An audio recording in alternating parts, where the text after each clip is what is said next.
My name's Scott, S-C-O-T-T, U.S. Coast Guard. Okay. Go back to, for me, for a minute, the day, the week before, right before you came into Legacy. What was life like? What were you feeling? What were you thinking? What was happening? What was going on?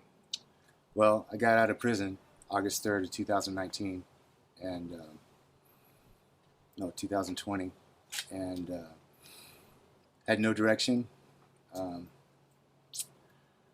I caught my case in Utah. I own a house in Utah. I still own it. It's written out right now. But my mom didn't want me to go back to Utah. She wanted me to come to Atascadero. So get out of prison and go live with my mommy. And it just wasn't, just feeling like a turd. You know, I didn't take advantage of any materials for recovery while I was in prison. I came out, I started doing coke and drinking, you know, out of prison, and I've had recovery before, and I just had a hard time getting back into recovery. And so one day I'm in Atascadero. I left a smoke shop and ran into this guy. Came up to me and he said, "Hey, I'm blah blah, and I'm new to town. And what's going on around here?" Of course, I just go, "Well, there's gin and whiskeys and there's outlaws," and he's all like, "Yeah, I just got out of the feds," and I got really suspect about that guy. And anyway, he ended up we went to the bar a couple times and hung out, but he gave me a card to this place, and then one night, it's like 2 weeks after I got out of prison, I got pulled over on my bike on the way home to my mom's, and run the risk of a DUI, and I got out of that, luckily, and then my probation officer called me the very next morning, like at 8, and I'm still foggy, and she's, you know, what happened, what were you doing? And I was stumbling through my answers, and I got off the phone, and then I called that number. I called Daisy on Solid Rock, and within a week I was here at Solid Rock, and it's been, you know, it was just rough. It was dark, you know, a lot of self-hatred, because I've been sober before. I had 10 years of sobriety before I went out last time, and it was over oxycodone and other things, and I've been successful in my sobriety. I got a bachelor's degree, I bought a house, and the last time I was sober, and I just had a hard time getting back, and so I came here, and which was nice. It's only from Atascadero, so I drove down here myself and checked myself in, and I was here for about 2 weeks, and I realized, you know, like none of these guys have any experience in the 12 steps. You know, they've been going to meetings and things like that, but they don't know really what the difference between the fellowship and the program was. And so I started explaining that to them, and then I started feeling better.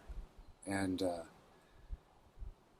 that's when, you know, I got really connected into the AA community here, which I think is the best sobriety that I've ever been in any of the states I've ever been.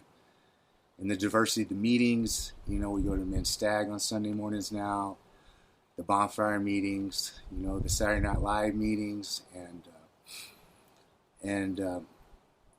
also what really helped me is with Denny doing mindfulness. You know, meditation, I didn't like it at first.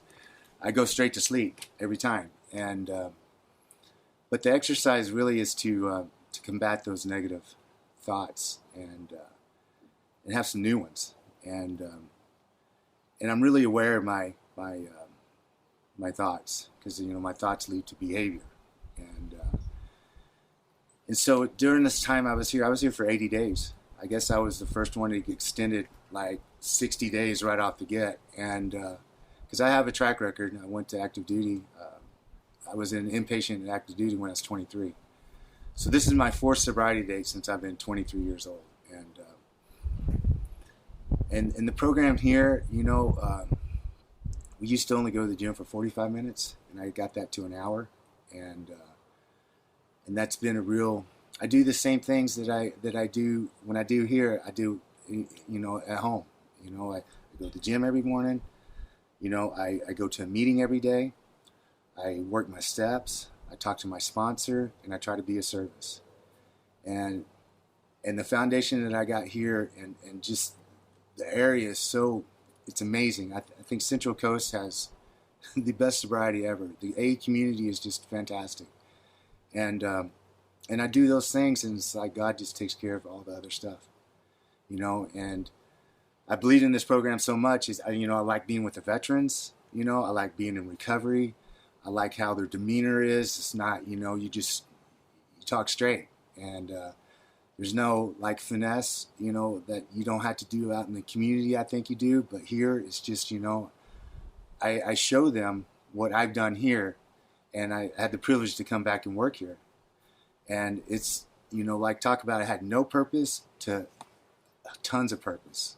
And it's just amazing how the things, like I said, I own a house in Utah, but I'm here. I know that God has put me here for a reason.